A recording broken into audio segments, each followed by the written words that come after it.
प्रकार की बातें समझ में आती हैं और हर समझदार व्यक्ति के मन में ये भाव आता है कि कार्य हो रहा है तो कारण भी जरूर होगा। उदाहरण के लिए कोई मटका कुम्हार ने बनाया है तो मटका बनाने के पीछे मिट्टी जरूर होगी तभी मटका बना। और मिट्टी के साथ साथ उसने चाक भी बनाया होगा जिसमें मिट्टी को रख के घुमाया जाता है और बनाने वाला कुम्हार भी होगा तभी घड़ा बनेगा, उसके बिना घड़ा नहीं बनेगा।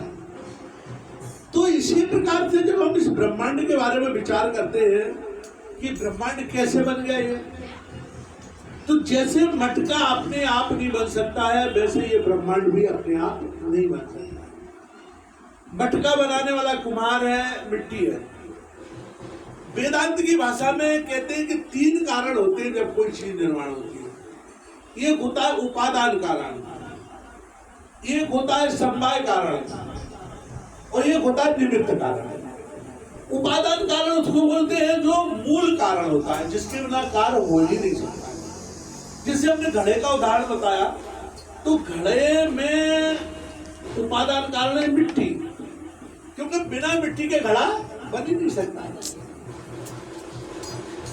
इसी प्रकार से उपादान कारण मिट्टी कहलाएगी, निमित्त कारण कुम्हार कहलाएगा क्योंकि कुम्हार भी चाहिए तभी घड़ा बनेगा, और समवाय कारण उसका चाक जिसमें वो एक पहिया रहता है उसमें मिट्टी गीली करके तार करके रख लेता है फिर उसको घड़े का रूप दे देता है। तो जब हम ब्रह्मांड के बारे में विचार करते हैं, जगत के बारे में विचार करते हैं, तो वहां जैसे घड़े को बनाने में 3 चीजें काम करती हैं वैसे ब्रह्मांड को बनाने में 3 चीजें काम नहीं करती। ब्रह्मांड को बनाने में क्या होता है कि अकेले परमात्मा है, उनको ब्रह्म कह लो, ईश्वर कह लो, भगवान कह लो, माता जी कह लो।